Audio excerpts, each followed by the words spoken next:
1 p.m. Pakistan Standard Time. Assalamu alaikum. This is Radio Pakistan. The news read by Humayun Zebabasi. First, the headlines.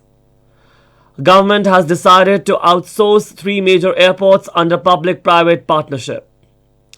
President has called for accelerating cooperation with Norway in trade, business, investment and green energy sectors. China has reiterated its commitment to work with Pakistan to elevate the level of all-round strategic cooperation. The United Nations has called for a coordinated regional approach to protect Rohingya Muslims from risking their lives on perilous sea voyages. And now the news in detail. The government has decided to engage international airport operators to help run 3 major airports of the country, including Islamabad, Lahore and Karachi, with a view to attract direct foreign investment and provide world-class facilities to passengers. Decision was taken at a meeting chaired by Prime Minister Shehbaz Sharif in Islamabad, which discussed matters pertaining to aviation sector. It was decided that the government would hire the services of operators of international repute to run these major airports for a period of 20 to 25 years. The international operators would provide services of international standards at the said airport besides uplifting them through foreign investment. President Dr. Arif Alvi has called for accelerating engagements and cooperation with Norway in diverse sectors including trade, business, investment and green energy. He was talking to Pakistan's ambassador designate to Norway, Saadi Altaf Qazi, who called him in Islamabad. The president also emphasized the need for bilateral cooperation in the fields of education, skill development, defense and exports of Pakistani fruits and vegetables to Norway. He said there is need to enhance bilateral trade between the two countries from its existing volume of over $128 million, which does not represent the true potential. The president directed the ambassador to work for securing Norway's support in expediting the conclusion of Pakistan's free trade agreement with European Free Trade Association. China has reiterated its commitment to work with Pakistan to elevate the level of all-round strategic cooperation and speed up efforts to build a closer China-Pakistan community with a shared future in the new era. Addressing the awarding ceremony for outstanding Pakistani staff of the CPAC Projects 2022 in Islamabad, China's ambassador to Pakistan, Nogrong, said his country aims to further promote the exchange of people and facilitate the investments between China and Pakistan.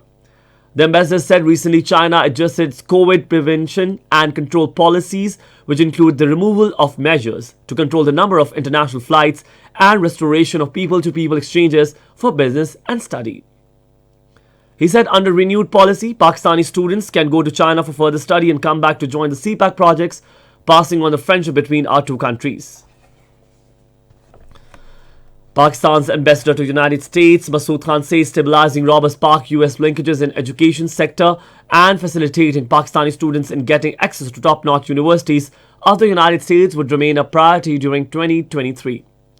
He was talking to a delegation of University of Bulletin, headed by Vice Chancellor Dr. Muhammad Naeem Khan in Washington. Masood Khan said the decades-long cooperation has not only openly up vistas for opportunities for Pakistani youth but has also helped to strengthen our ties and improve our mutual perceptions.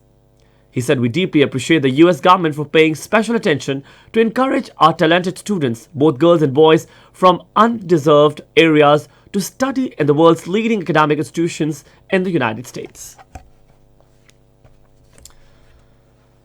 In Indian illegally occupied Jammu and Kashmir, the fascist Modi-led Indian regime has demolished the house of a prominent freedom leader Amir Khan in Islamabad district. The house was demolished by the Modi regime to harass and create a sense of fear among the locals in Palgam area of the district. The United Nations has called for a coordinated regional approach to protect thousands of Rohingya Muslims risking their lives on perilous sea voyages. In a statement, the UN High Commissioner for Human Rights, Volker Turk, said more than 2,400 Rohingyas left Bangladesh and Myanmar this year alone, out of which over 200 refugees lost their lives on the way. Expressing deep sadness over the situation, he urged the states to coordinate proactive search and rescue operations, disembark Rohingya refugees on their territories and ensure their protection.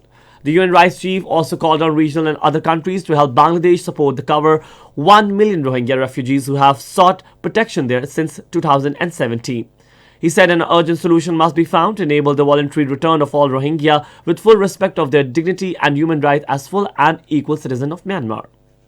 And that is the end of the news. For more news and analyses, you can visit our website radio.gov.pk. You can also log on to our Facebook page, which is facebook.com/Radio Pakistan News Official.